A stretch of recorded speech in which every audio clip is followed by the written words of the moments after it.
houve a destruição de Jerusalém. O Senhor permitiu essa destruição. Os eruditos, os que conhecem a palavra profundamente, eles assinalam, inclusive um deles, Flávio José, junto com Tito, eles assistiram à destruição de Jerusalém e é do templo. Lá no seu livro, Flávio José, um dos pais da igreja, ele diz o seguinte, que o sangue dentro do templo, nos átrios, ele batia na altura do tornozelo dos centuriões romanos. Era sangue, não era água não era inundação de água não. Era devido aos cadáveres que se esvariam em sangue. Ele era tanto que batia nos tornozelos. Mas a gente vai tá chegando lá. E aí, a partir dos 70, diáspora. Sobraram só 3 milhões, segundo o Flávio José. 3 milhões, uma nação que tinha muito mais. Morreram todos. E os 3 milhões se espalharam pelo mundo, diáspora. Mas eu quero te dizer que dos 3 milhões que se espalharam, veio a perseguição. Não morreram, mas foram perseguidos. E aí começam a sequência das eras, até o cristianismo chegar aos nossos dias. Foi a primeira era, a era dos mártires. Está escrito aí no teu papel, era dos mártires. Ela começou com o imperador Augusto e foi até Licínio. Augusto foi de 27 depois de Cristo até Licínio. Aí, nesse tempo, houve a destruição de Jerusalém. Perseguição também. Diáspora também. Licínio foi alguém que teria sido uma pedrinha no sapato de Constantino. Constantino teve que usar de estratagemas para vencer, derrubar Licínio. Licínio dividia o império com Constantino, mas Constantino venceu. E ele viu os cristãos. Essa era, os mártires, se deu até 320. Mas não foi só isso que aconteceu nessa era dos mártires, não. Por isso que eles são mártires. Porque eles conseguiram segurar a barra para que o cristianismo não desaparecesse. Foi o momento em que o cristianismo correu o maior risco na sua história. Até então não havia risco tão grande. Veio o gnosticismo. Gnosticismo, seita herética de origem helenística, grega. Aí vem os gregos com toda a sua cultura, com todo o seu poder, de inserção. Eles foram capazes de mudar a história do Império Romano, de dentro para fora. E aí deu trabalho para Paulo, para João. Muito trabalho. Se você olhar Colossenses, você vai perceber até a linguagem agnóstica. A luta que Paulo teve que travar para conter as heresias, os ventos de doutrina que quase destruíram o cristianismo. Muito atraente. Houve um concílio à frente que desalojou o gnosticismo. Por causa de quem? Desses homens de Deus que ficaram ali lutando, trabalhando, travando batalhas espirituais e de intelecto mesmo, de convencimento da fé cristã para que ela não morresse. Até chegar ao concílio, aí foi oficial. Mas não acabou. acabaram com o gnosticismo. Ele continuou, ele foi lá para a cabala judaica. Ele foi lá para o esoterismo. Ele foi lá para o hinduísmo. Ele foi lá para o ocultismo. Espiritismo também, né? Que o hinduísmo é a raiz do espiritismo. Continuou o tempo. Já estamos na era dos gigantes da fé. Não mais de 320, 325, a gente iniciou essa era. Pouca gente conhece nas igrejas. Eu diria quase ninguém. Por isso que estuda. Mas a gente lembra de Agostinho. Pelo menos de Agostinho a gente lembra. Gigante da fé. Jerônimo. Jerônimo, a toque de caixa, né? Pelo poder da força do Papa da época, ele foi obrigado a traduzir o que era a Bíblia na época. Outro gigante. Atanásio, Ambrósio, era dos mártires, era dos gigantes. Constantino, pequeno detalhe. Vamos desfazer assim uma lenda que existe em torno de Constantino. Não foi o interesse de governar melhor. Não foi bem isso. Constantino, cujo pai adorava quem? O Sol invicto. Olha ele aí novamente. Mirote. Quantos séculos passados? O pai de Constantino adorava o Sol invicto. Por sua vez, Constantino temia Elohim. Temia. Então ele ficou com um pé lá e outro cá. Mas ele não tirou o pé daqui, o pé do cristianismo. Por quê? Ele temia, mesmo que parcialmente, mas temia. Ele levou à frente o projeto de construir igrejas suntuosas. E foi arregimentando e trazendo. Mas existia uma nata que ele respeitava, que era poderosa no império dele, de gente que adorava o Sol invicto. E o outro pezinho dele funcionando. Porque ele não poderia desagradar esses aqui do outro pé, temendo ser derrubado. Mas ele creu realmente, mesmo que parcialmente. E ele projetou a igreja cristã à frente. Desfeito. Isso está nos livros. É só você... A exemplo de Paulo, quando estava preso, ele pediu: agora eu quero literatura, eu não quero só adorar. Eu quero ler. Aquilo que foi falado hoje pela manhã pelo pastor presbiteriano. A gente precisa ler.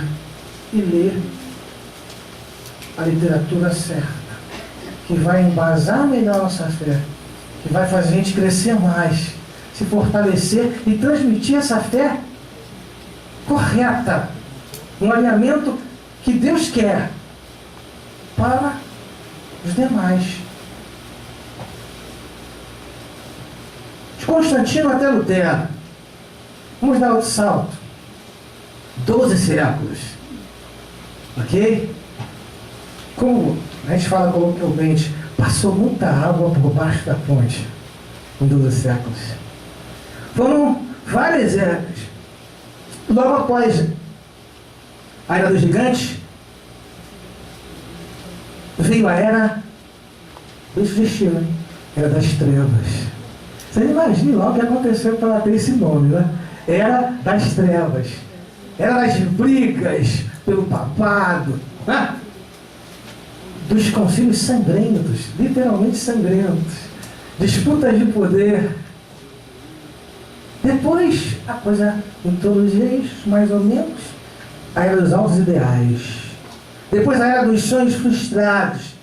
E a gente entende, até pela titulação das eras, que foi um sobe e desce espiritual, né? Um sobe e desce. Até chegar aos nossos reformadores, né? Lutero, Zwingli, Calvin e Knox. Os historiadores, eles dizem que se, não existe isso na história, tá? Mas vamos pensar assim, foi Lutero mas existiam outros que estavam no mesmo nível de Lutero, inclusive no nível de indignação espiritual. Se não fosse Lutero, seria outro. Poderia ser Calvino, ou Knox, ou Zwingli, ou outros demais que Deus tinha preparado. Deus entrou com poder e glória para mudar. E a gente já sabe o que aconteceu na era dos reformadores. Isso aí foi até 1598. Vamos dar mais um salto, porque a gente está percorrendo 6.000 em alguns minutos. 6.000 anos aproximadamente. Eu diria 5.774 anos. Em 1776, quase 2 séculos depois da Reforma, a gente tem um fato assim, bastante relevante: a independência dos Estados Unidos. Que não tem nada a ver com o que eu vou falar agora. Mas é um marco. Coincidência. Vamos considerar coincidência. As seitas heréticas que começaram lá com Nimrod chegaram em Ezequiel 8, ao ponto do próprio povo hebreu estar totalmente dominado por elas. E Deus fala em Ezequiel 8, ele fala de sociedades secretas. Gente que se reunia debaixo do templo para adorar os falsos deuses. E não eram do povo, não. Eram os próprios sacerdotes. 1776. Várias sociedades secretas. Houve um alinhamento. E tudo começa no espiritual. Houve um alinhamento espiritual em que elas, como que, se não totalmente, elas se unificaram. E a tipologia de Nimrod, que queria destronar Deus, exigia adoração para ele, ela começou novamente, ela recomeçou já uma política de sistematização de um intento: destronar Deus. Interessante.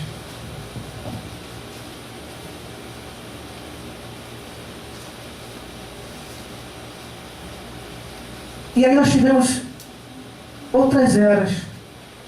A era dos conquistadores, a era dos dogmas e das dúvidas, a era dos novos horizontes, e a luta do paganismo contra o cristianismo, e vice-versa. E vem iluminismo, e vem Revolução Francesa, e vem tudo que a gente conhece da história, ordem dos acontecimentos, sistematização para alcançar um propósito: destronar Deus. E aí, em 1875, o plano estava pronto, faltava testar.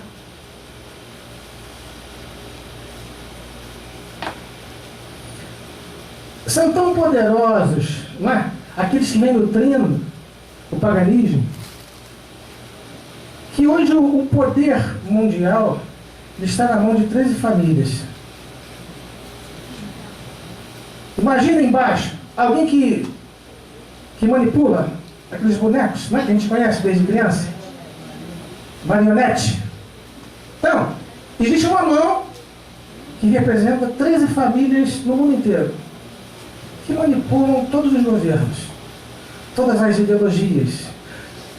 Ninguém ataca o islamismo, ninguém ataca o budismo, ninguém ataca outras religiões. Muito pelo contrário, todas as religiões atacam o cristianismo. Já perceberam isso? São unânimes em se reunirem e formarem um bloco só para destronar Deus. Isso faz parte desse plano que já foi testado. Foi testado de 1875 Estava pronto o projeto, né? Quem trabalha com projeto sabe como é que era. Chega no momento que a fase é de teste, não é, pastor? Vamos testar. 70 anos. Preceito bíblico, 70 anos, segundo os hebreus, consiste numa geração. Uma geração para testar. Período 1875 a 1945.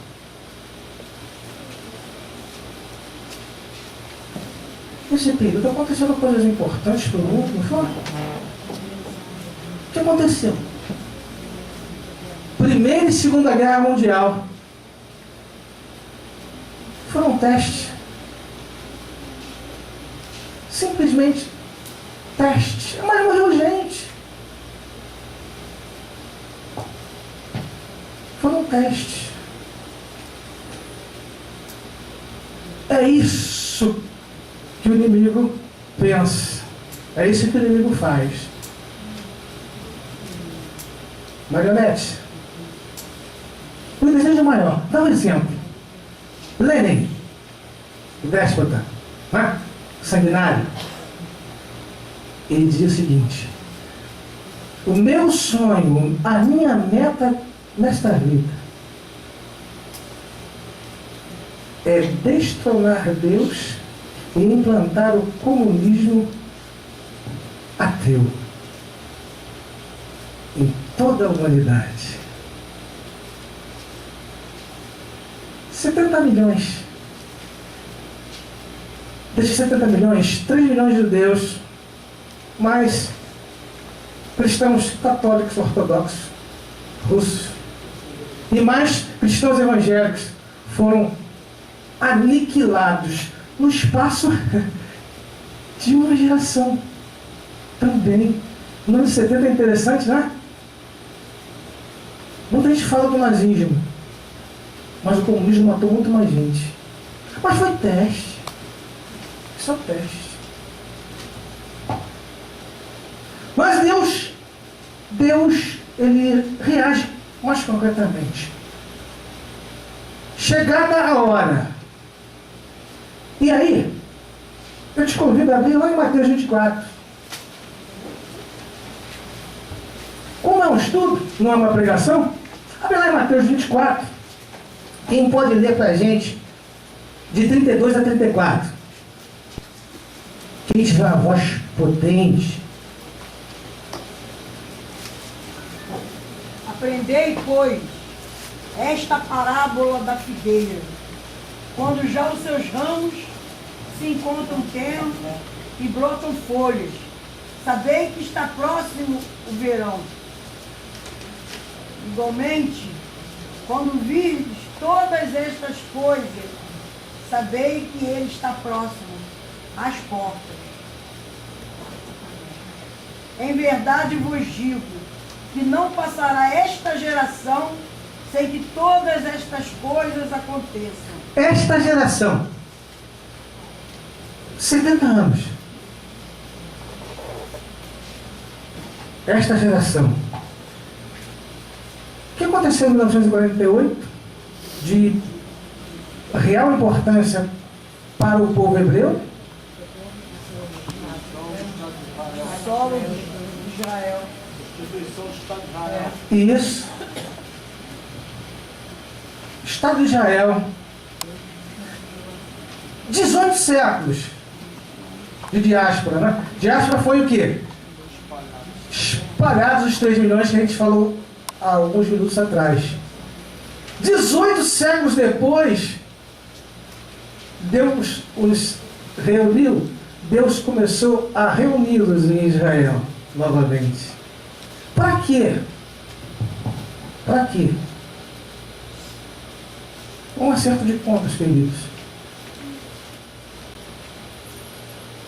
Ezequiel 5:5.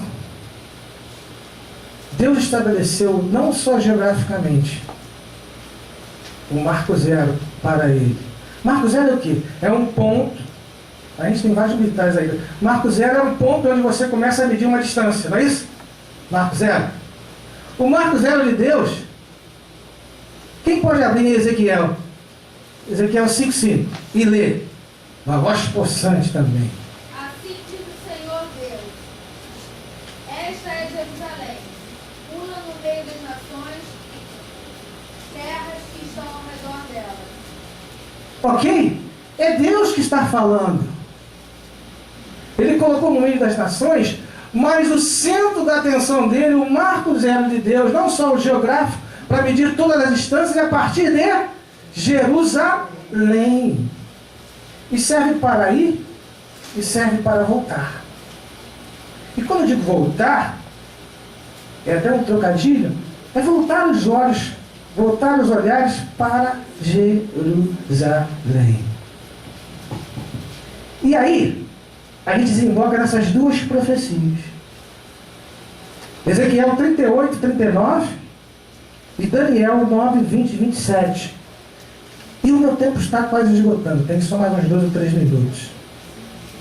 Ezequiel 38, 39, que foi corrigido aí, profecia de Gog e Magog, ela já começou a ser cumprida. Porque Ezequiel 36 e 37 já se cumpriu. A parábola da figueira já se cumpriu. O vale dos ossos secos, onde haviam só ossos. E Deus falou ao profeta: profetiza sobre o vale dos ossos secos. E se os ossos vieram vida, vieram os tendões, veio a carne, não é? E o vale foi levantado e reunido, né? Naqueles seres viventes. Foram reunidos. Reunião. Estavam espalhados pelo vale. Estavam espalhados pelo mundo. E foram reunidos em Israel. Ahmadinejad, ele começou a cumprir. Quem lembra de Ahmadinejad? E já até saiu do poder. Agora entrou, há pouco tempo atrás, entrou um ayatollah no lugar dele. Irã. Mas uma profecia começou a ser cumprida, é essa. Ele falou para o mundo inteiro, para quem quisesse ouvir. A mídia explorou. Se não chegou aqui no Brasil com intensidade, mas ele falou para o mundo inteiro. Não sei se todos os canais anunciaram. Ele disse: reunamos todos e marchemos contra Israel. E vamos aniquilar totalmente esse povo. Começou a ser cumprida Gog e Magog. Tem um profeta nos últimos dias, ele é queniano. Não lembro o nome dele. Depois você procura na internet. E Deus tem falado ao coração dele e tem usado apostolicamente, conforme o pastor pregou hoje pela manhã, tem usado apostolicamente, com sinais e prodígios. E ele fala, boca de Deus. Deus disse: olha, não dá mais tempo. Agora é momento de pregar o arrependimento e santidade. Amém? Amém? Amém? E amém. Obrigado, queridos.